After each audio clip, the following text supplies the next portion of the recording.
bien cadré. Alhamdulillahi Rabbil Alamin wa salatu wa salamu al-atamman al-akmalani ala khayri khalqi an-nasi ajma'in nabiyina Muhammad wa ala alihi wa sahbihi ajma'in.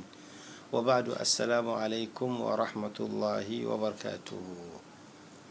Louange à Allah, créateur de toutes choses, l'unique sans associé à lui, seul digne d'être adoré, que le salut, la paix, les prières, les bénédictions à l'endroit de notre prophète, le messager Mohammed, fils d'Abdallah, sur sa famille et tous ses compagnons, de même pour tous les prédécesseurs pieux et nous autres croyants soumittants, qui mèneront le chemin de la droiture jusqu'à la fin des temps.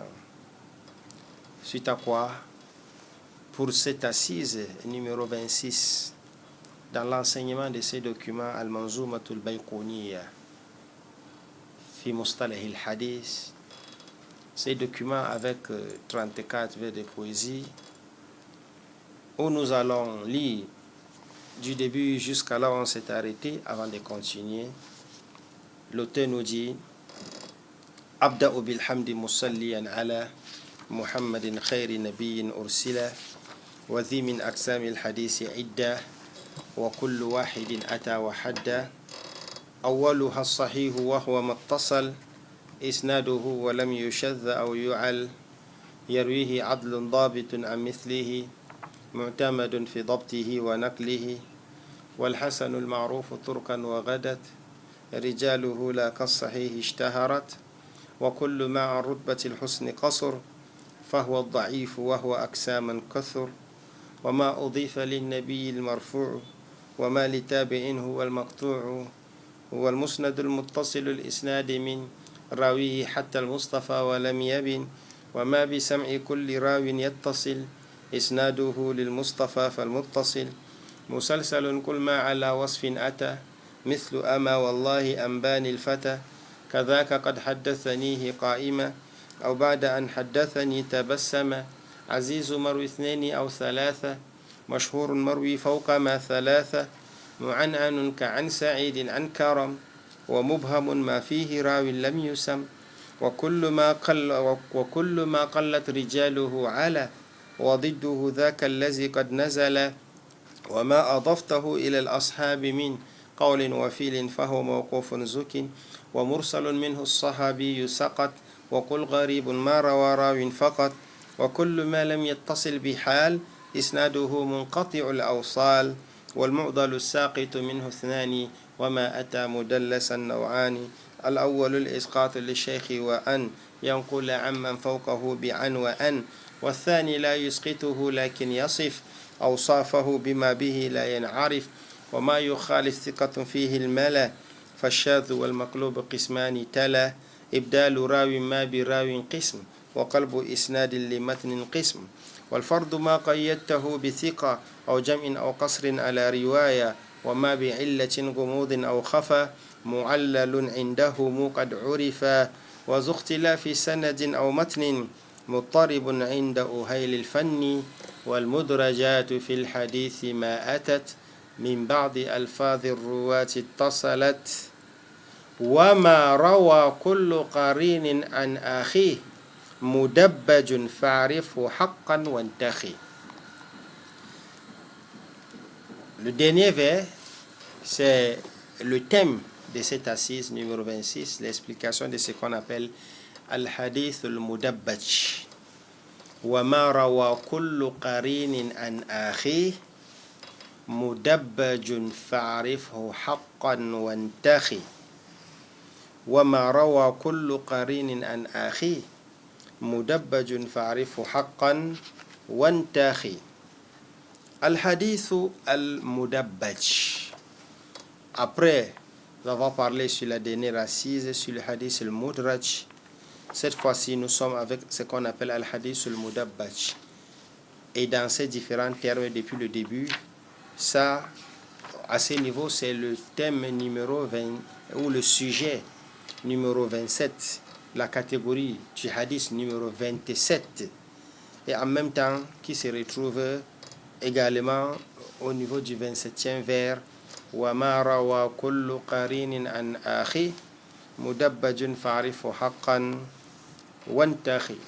Dans cette partie des vers de poésie, on retrouve deux sortes de hadiths. On a ce qu'on appelle riwayatul akran à part, et il y a ce qu'on appelle al-mudabbaj aussi à part. Riwayatul akran, riwayatul akran, c'est un cas un peu moins, et ce qu'on appelle al-mudabbaj est un cas un peu plus. Qu'est-ce que je veux par là dire? Riwayatul akran,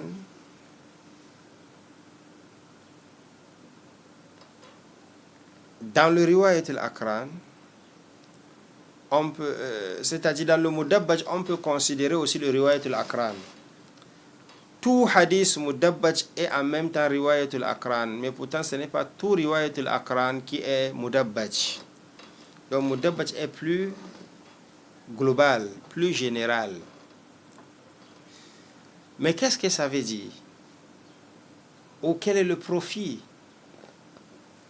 de cette catégorie des hadiths? Ou même quelle est la leçon à retenir et le pourquoi?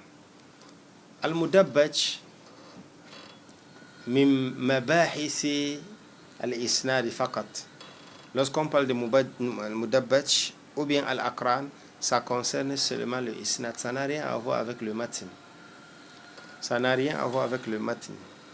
Mais comme ça n'a rien à voir avec le matin, un peu quand on a parlé de ce qu'on appelle al-ulu wa nuzul, wa kullu ma qallat rijaluhu ala wa didduhu dhaka allazi qad nazala, le plus souvent c'est des profits mais qui peuvent ne pas influencer le hadith. Alors le mudabbaj, pour le comprendre, il faut d'abord connaître ce qu'on appelle le riwayat al-akran. Manhum al-akran al-qarinu wa ma rawa kullu qarinin an akhi. Le plus souvent, lorsqu'on a un groupe des apprenants, des élèves qui prennent chez un enseignant, ce qui les réunit ici, ce n'est pas d'abord l'âge. Ce qui les réunit, c'est l'enseignant, leur enseignant. Ils se sont retrouvés à cause de cet enseignant. Donc là, on les considère une génération. Ils sont tous des élèves. On dit que l'autre est le qarin de l'autre. Le qarin. Un peu quand on parle du qarn, le mot provient du qarn. Le qarn, c'est cette partie qu'on retrouve devant, sur la tête des animaux, c'est qu'on appelle la corne. Et généralement, on trouve deux cornes. Et généralement, ces cornes sont semblables.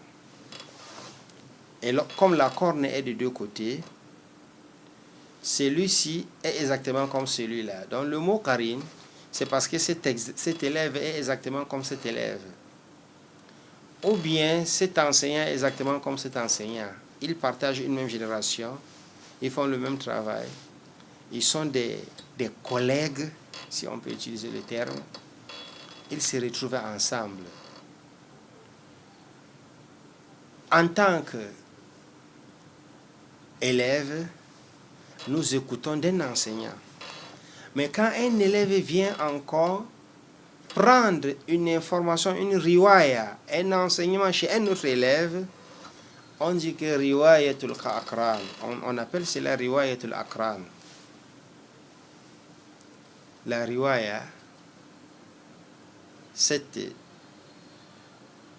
information ou cette transmission a laissé le chemin normal. Le chemin normal, c'est que le petit prend chez le grand. L'élève prend chez l'enseignant. On peut parler de qarin aussi à cause de l'âge, parce qu'ils ont une même génération d'âge, très proche. On peut aussi parler de qarin en ces moments-là. Donc, si on a bien compris le mot qarin, qui est celui qui partage un même objectif avec l'autre parce qu'ils sont des apprenants. On parle du hadith, donc on parle des apprenants, on parle des élèves et on parle des enseignants. Lorsque donc cet élève, au lieu de prendre directement chez l'enseignant, il prend chez son ami élève une riwaya quelconque et on rapporte cela de lui. On dit qu'il a rapporté chez l'autre parce que c'est un karim. Ça peut être des enseignants, ça peut être la génération des enseignants. Par exemple, Imam Malik, sa génération, parce qu'ils ont été ensemble avant étant élèves, ils ont pris chez les prédécesseurs qui sont partis, ils sont décédés, mais quand il se met à rapporter une autre riwaya par la voix d'un de ses collègues, l'un de ceux dont il a vécu avec eux, dans la même balance d'apprentissage et de recherche ensemble, et il vient rapporter de chez lui, on dit aussi cela qu'il a rapporté chez l'autre. Donc le Karim ici n'est pas seulement les deux élèves, mais c'est aussi entre les enseignants, entre les transmetteurs qui sont eux les enseignants, le savant de ces siècles avec un autre savant de ces siècles qui ont vécu une même époque, même s'ils sont dans une même ville ou ils sont dans une ville différente. Généralement, ils ont pris chez les autres qui les ont précédés. Et tous les hadiths sont connus et les voix des hadiths sont connues. Mais quand un parmi eux vient rapporter chez l'autre, tout coup simplement, on appelle ça riwayatul akran. Riwayatul akran. Riwayatul akran. Parce que l'élève a rapporté le hadith ci par la voix d'un autre élève, pas de l'enseignant. Il est venu avec peut-être, c'est un profit, ou bien l'enseignant qui était aussi élève avec son copain, même étant enseignant, son copain est dans l'autre coin, et il rapporte encore un autre hadith de l'autre. Lorsque c'est un seul côté, on appelle ça riwayatul akran. Lorsque c'est des deux côtés, on appelle ça mudabbaj. Par exemple, nous avons un enseignant, c'est lui qui nous enseigne tout. Nous sommes petits et lui il est grand. Nous sommes élèves, lui il est enseignant. Lorsque mon copain qui est à côté, mon Karim, qui est à côté de moi, je laisse l'enseignant et je rapporte un riwaya de lui qui n'a rien à voir avec l'enseignant, pas une autre voix à part. On dit que j'ai fait le riwayatul akran, mais lui n'a pas rapporté chez moi. Je suis le seul qui a rapporté chez lui. On appelle ça riwayatul akran. Ou bien lui l'enseignant, qui est prédicateur dans cette ville.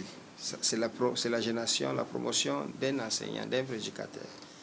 Dans la même ville, il y a aussi notre prédicateur. Ils n'ont pas appris, ils ont appris tous ailleurs ou dans un même endroit ou n'importe qui de son côté. Mais en regardant l'âge qui est proche et le niveau intellectuel qui est proche, l'autre rapporte de celui-ci au lieu de prendre du haut. Quand c'est un seul côté, on dit riwayatul akran.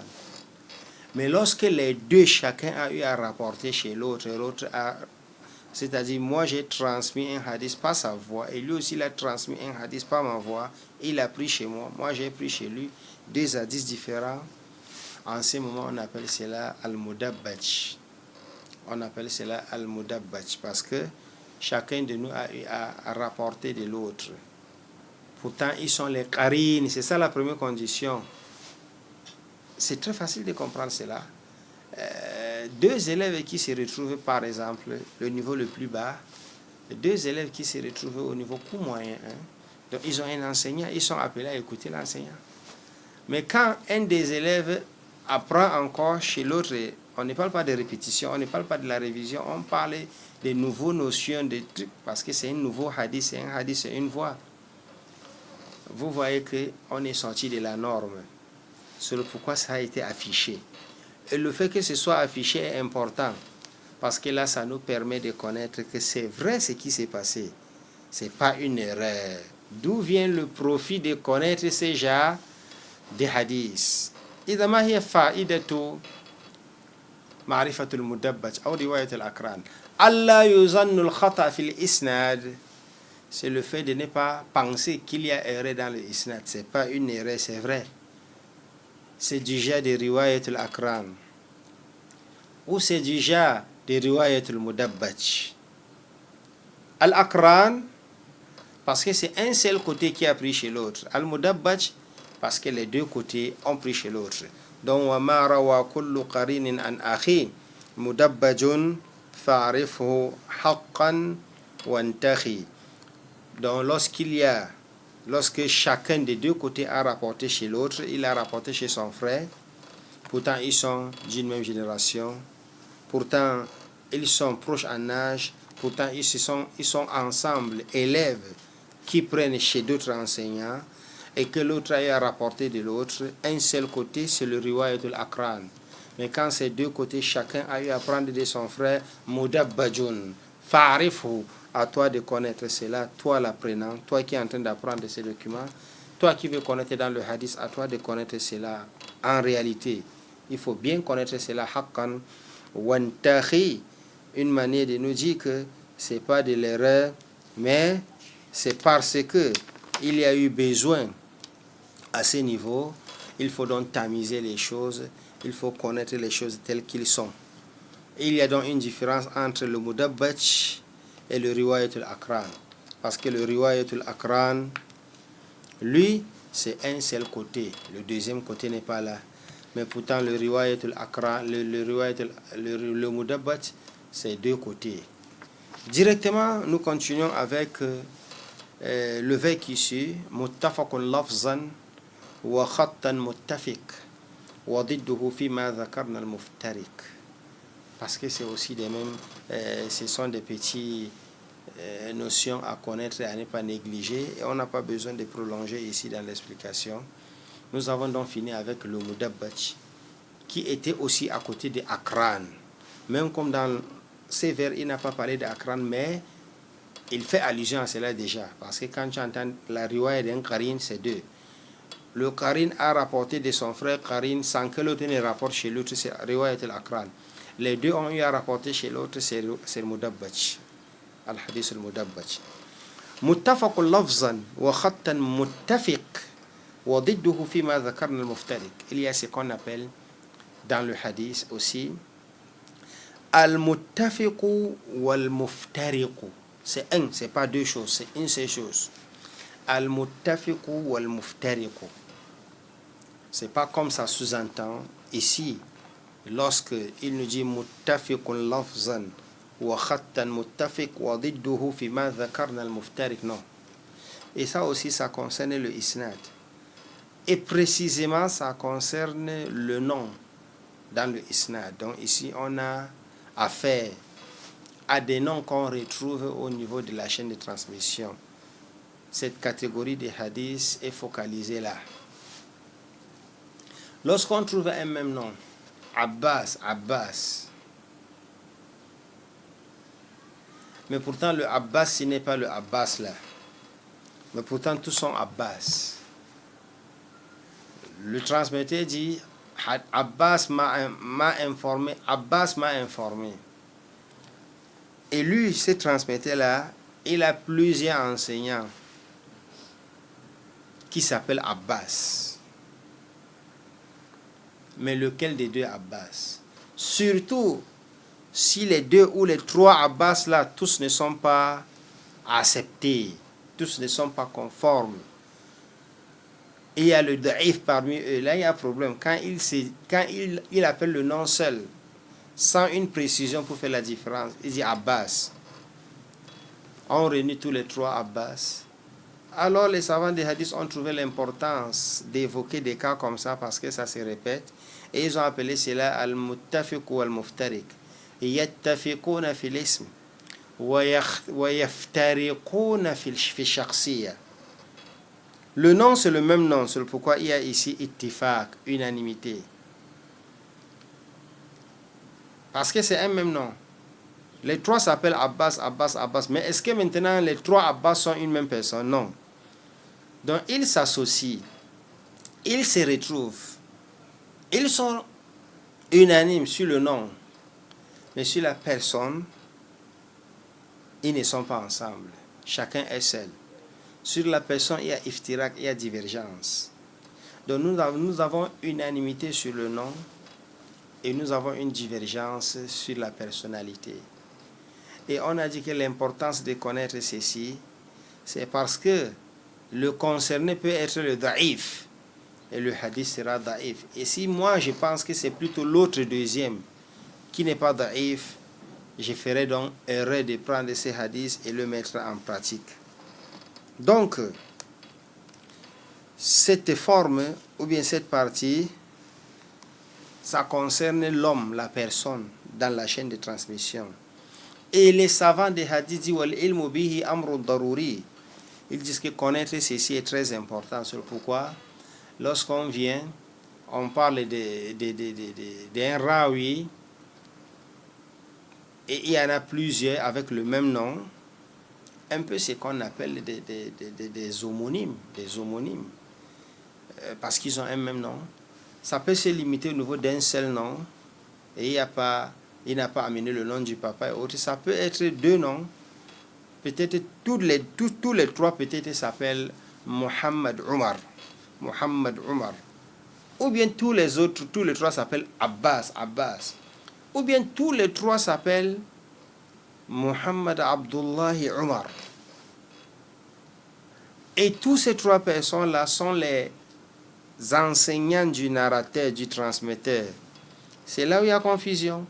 Mais de qui s'agit-il? Parce que parmi eux, il y a celui qui n'est pas accepté. Lorsqu'on lui retrouve dans une chaîne de transmission, le hadith est rejeté.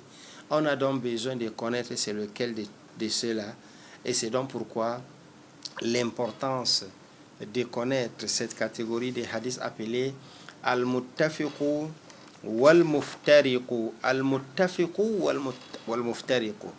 Al-muttafiqu parce que c'est unanime au niveau du nom. Ce sont des homonymes. Le nom, c'est le même nom. C'est Moussa, c'est Moussa, c'est Moussa. Mais le premier Moussa n'est pas le deuxième Moussa. Le deuxième Moussa n'est pas le troisième Moussa. Et c'est là où il y a maintenant divergence. Divergence sur la personne. Unanimité sur le nom. Des homonymes. Quel est l'important de connaître ceci pour ne pas confondre entre celui qui est accepté et celui qui est rejeté?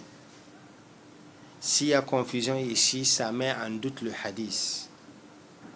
Comment donc faire? Préciser de qui s'agit-il. Chercher un sobriquet accompagné à cela. Chercher un prénom accompagné à cela. Mais si ce n'est pas fait, ces hadiths restent donc jusqu'à ce qu'on confirme de qui s'agit-il. Dans le cas contraire, le hadith n'est pas accepté. Il est en suspension. On ne maîtrise pas son authenticité ou non. Mais qu'à cela ne tienne, ne vous dérangez même pas, parce que les savants des hadiths ont déjà tout traité ceci. Toi, l'apprenant, oui, dans la démonstration, c'est à ton niveau. Mais sinon, dans les écrits, les savants ont même écrit les documents sur le muttafiq wal muftariq, le nom, et ils ont énuméré tout. Ils ont centralisé, ils ont mis chaque chose à leur place. Et lorsqu'ils abordent dans les livres de Ilal, Kutub al-Ilal, lorsqu'ils abordent ces genres de isnad, là où il y a ces problèmes, ils distinguent. Ils nous font distinguer. Ils nous font distinguer. Il dit ici, il s'agit de tel, et non tel. Donc, un petit exemple, par exemple, au niveau du compagnon du prophète sallallahu alayhi wa sallam, lorsqu'on faisait cours, dernièrement le cours de Umdatul Ahkam, on est arrivé au niveau du hadith de Abi Mas'ud, Uqba. Parmi les compagnons du prophète sallallahu alayhi wa sallam, il y a deux qui ont la même kunya à Abu Mas'ud, et les deux s'appellent Uqba. Abu Mas'ud, Uqba. Et maintenant, Uqba, la différence est au niveau... et tous sont des Ansar, tous sont des Médines. La différence est au niveau du papa. Il s'appelle Uqba, lui le compagnon. Et le kunya c'est Abu Mas'ud. Mais au niveau du papa, c'est différent. Et même la différence est aussi un peu proche. On peut faire une confusion. L'autre c'est Uqba ibn Amir. Et l'autre c'est Uqba ibn Amr. Uqba ibn Amr. Et Uqba ibn Amr,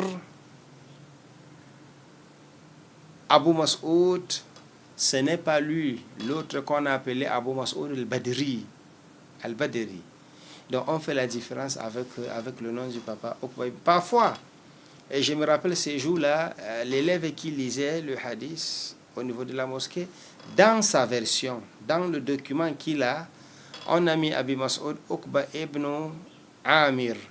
Et il fallait donc corriger qu'il ne s'agit pas de Uqba ibn Amir ici, il s'agit d'Abi Mas'ud Uqba ibn Amr. Hein? Non, dans son document, c'était le contraire. Dans son document, on a mis Abu Mas'ud Uqba ibn Amr. Et pourtant, c'était Uqba ibn Amir. Uqba ibn Amir est Appa et Uqba ibn Amr est Appa, mais les deux sont Abu Mas'ud. Et les deux sont Badri, mais seulement l'autre Badri, on l'appelle le plus Badri parce que il n'a pas assisté à cette bataille de Badr, mais il a habité la ville de Badr. Et le premier a assisté à la bataille de Badr. Donc les deux, on dit Al-Badri. Si tu t'es trouvé devant un truc comme ça, Abu Mas'ud al-Badri, tout court. On dit Abu Mas'ud al-Badri, tout court. Si ce n'est pas un connaisseur qui connaît que le plus souvent, quand on évoque le mot al-Badri, on fait allusion à l'autre. Mais quelqu'un peut se retrouver sur ça, c'est-à-dire au moment où on voulait éditer le livre, la maison de production et autres, les spécialistes qui vont écrire, qui vont frapper, qui vont imprimer, ils ne sont pas des connaisseurs de la science. Et ils vont voir donc, il va se dire, ah, j'ai entendu parler d'Abu Mas'ud al-Badri. Et il ajoute le mot al-Badri. Mais le connaisseur, quand il voit, il dit, oui, les deux sont Badri, mais de qui s'agit-il? C'est au niveau de l'enseignant, donc on va connaître de qui s'agit-il. Même comme on a bien précisé que tous les homonymes sont en même temps les shuyukh, les enseignants de ces transmetteurs-là. Comment donc faire la différence? Il faudra détailler. Dans le cas contraire, le hadith est menacé de non-authenticité. Muttafiqun lafzan wa khattan muttafiq wa didduhu fi ma dhakarna al-muftariq. C'est donc ça le sens et l'explication de ces vers qui nous dit muttafaqun, donc le nom où il y a unanimité sur la prononciation parce que tout c'est Abbas, Abbas, Abbas. Et ça s'écrit de la même manière au khattan, donc le son et l'écriture c'est la même chose. Mais pourtant dans la personne c'est différent. Lorsqu'on se retrouve devant ces cas, on dit que tous ces noms-là sont du genre de al-muttafiq ou al-muftariq. Ces noms dans la chaîne de transmission, ou bien ces noms, on évoque le nom de ces personnes-là, on dit ceux-ci, ils font partie de cette catégorie qu'on appelle dans le ilm al-hadith, même si ça concerne rien que le nom dans les chaînes de transmission, mais ils font partie de ceux-là qu'on appelle al-muttafiq ou al-muftariq. Ça n'a rien à voir avec le matin, mais c'est plutôt concentré au niveau du isnad. Et même dans le isnad, c'est une partie, c'est-à-dire le nom seulement. Le isnad peut être juste, mais lorsqu'il y a confusion ici, l'importance, le profit de connaître cela, Allah yuzannu fil isnadi khata'un aussi, ou Allah yuzkaru ahadin wa laysa huwa. Donc pour ne pas évoquer une personne qui n'est pas celui qu'on a besoin de, qui n'est pas le concerné principal, qui n'est pas le concerné dans le isnad. Vous voyez donc, cette catégorie est réservée aux connaisseurs des ilm al-rijal, ceux-là qui connaissent bien les ilm al-rijal. Comme nous l'a dit le savant et l'enseignant de Imam al-Bukhari, appelé Ali ibn al-Madini, il a dit, la connaissance du hadith, sa moitié c'est le ilm al-rijal. Sa moitié c'est le ilm al-rijal. Wa ibn al-Madini qala inna nisfahu علم الرجال ما أدق وصفه لأنه به الصحيح يعرف كما به يرد ما يضعف.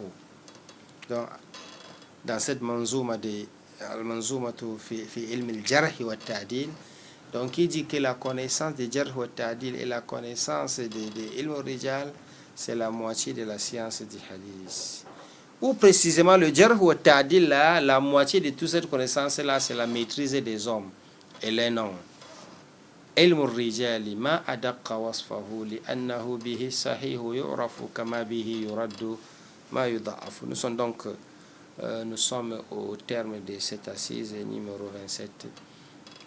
Qu'Allah subhanahu wa ta'ala nous fasse très bien comprendre le cours et l'explication, et qu'il facilite aussi à ceux qui écoutent de bien cerner les choses et bien comprendre comme il se doit. Nous implorons et nous demandons à Allah subhanahu wa ta'ala de nous soutenir, de nous guider vers la voie de la droiture, de nous éclairer le chemin, de nous faciliter les tâches, de nous ouvrir ses bénédictions et ses richesses.